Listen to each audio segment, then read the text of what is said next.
मित्रों, सीता के खोज में जब राम और लक्ष्मण निकले जटायु का दाह संस्कार करने के बाद, उसके बाद आगे जब बढ़े तो इनको एक दनु नाम का राक्षस मिला।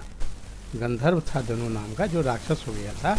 वह बतलाया कि आप पंपापुर सरोवर के पास जाकर के, ऋषिमुख पर्वत है, वहाँ पर में जाकर के आप सुग्रीव से मित्रता करें और सुग्रीव आपको सारा काम आसानी से कर देगा। उसके बाद आपको सारा काम हो जाएगा, सीता का पता लग जाएगा, आप ज़रूर सीता को प्राप्त करेंगे।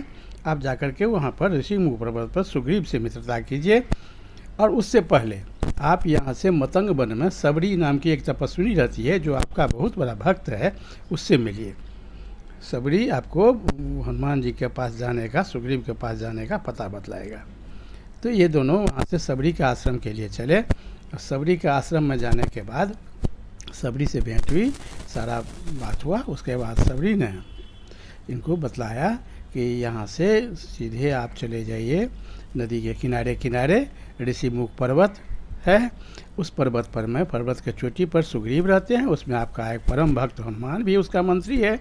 वहाँ आपको सुग्रीव से मित्रता होगी और उसके बाद हनुमान आपके बहुत ज़्यादा काम का होगा। और उसके बाद हनुमान की सहायता और सुग्रीव की सहायता से आप ज़रूर सीता को खोज करके प्राप्त कर लेंगे। ये हमारे गुरुदेव ने हमको बतलाए थे। आप जाइए।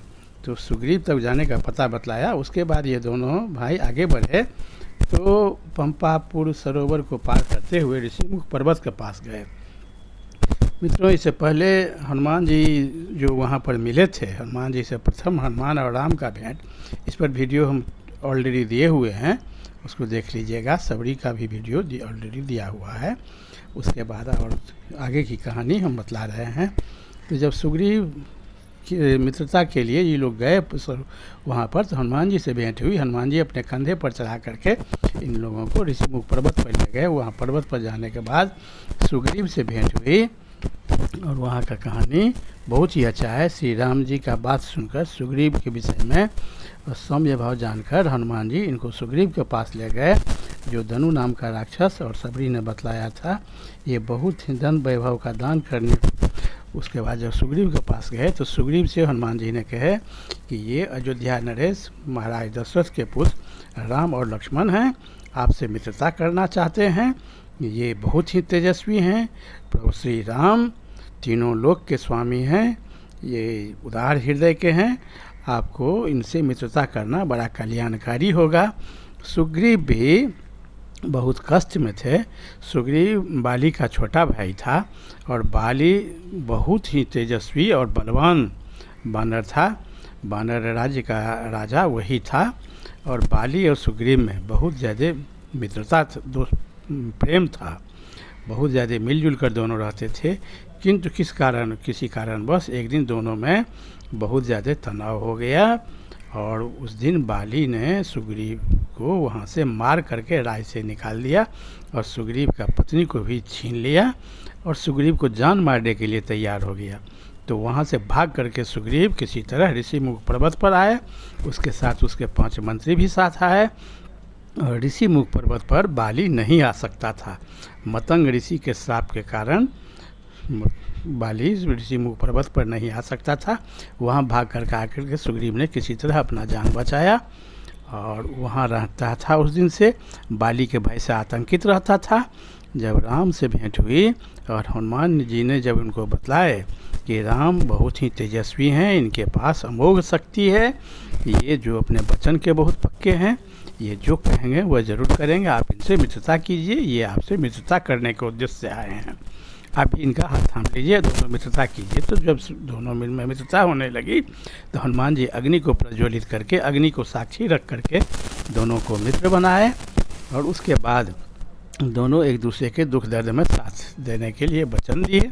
सुग्रीव ने कहे कि आज से हमारा जो कुछ है सो सब आपका है, आज से हम दोनों एक हो गए, हम दोनों मित्र हो गए। तो प्रभु श्री राम ने कहे कि ठीक है, आपका सुख तो हम बाद में बांटेंगे, कि आपका दुख हम तत्काल पहले बांटेंगे। हमारा यही धर्म है, हमारा यही नीति है, हम आपका दुख को तत्काल बांटेंगे और आपका जो राज बाली ने छीन लिया है, आपको पत्नी का छीन लिया है, तो वह हम आपको पहले तत्काल दिलाएंगे। हम प्रण करते हैं, हम प्रतिज्ञा करते हैं कि बाली को कल हम निश्चित रूप से वध कर देंगे और आप वानर राज्य के राजा बनेंगे और आपके पत्नी भी आपको वापस मिल जाएगी। ये प्रभु राम बड़ा सहर्ष वचन दिए। उसके बाद सुग्रीव ने बतलाया कि प्रभु आपने तो वचन दे दिया कि कल बाली का वध करेंगे, कि बाली बहुत ही बलशाली है, उसके गुण और प्रभाव को आप पहले जान लें, उसके बाद आप निर्णय लें। बाली से कोई उसके सामने जीत नहीं सकता है। बाली को ब्रह्मा जी का वरदान मिला हुआ है कि जो उसके सामने उसे युद्ध करने के लिए जाता है उसका आधा बल उसमें समा जाता है। एक तो अपने वो बहुत बलवान है, उसके बाद दूसरा जो विरोधी रहता है उसका आधा बल उसमें आ जाता है। इसे बाली से कोई नहीं जीत सकता है। आप उसको कैसे मारेंगे, उसके मारने का एक दो पहचान है। अगर आप उस पर पहले अपना प्रयोग करके दिखला दें तो हम विश्वस्त हो जाएंगे कि आप निश्चित रूप से बाली का वध कर सकते हैं। तो राम ने कहे कि बतलाइए क्या उसके लिए प्रमाण है। तो एक 7 तार का पेड़ था जो टेढ़े मेढ़े करके एक सीध में नहीं था, अलग अलग करके था। तो सुग्रीव ने बतलाया कि 7 तार के पेड़ को जो एक बाण में बिंध दे वही बाली को वध कर सकता है। तो प्रभु श्री राम ने कहे चलो दिखलाओ। 7 तार के पेड़ के एक बांध में भेज दिए। तो सुग्रीव आश्वस्त हो गए कि बाली का वध करेंगे और उसके बाद बाली का वध किए। अब सुग्रीव को वहाँ का राजा बनाए। बहुत बहुत धन्यवाद।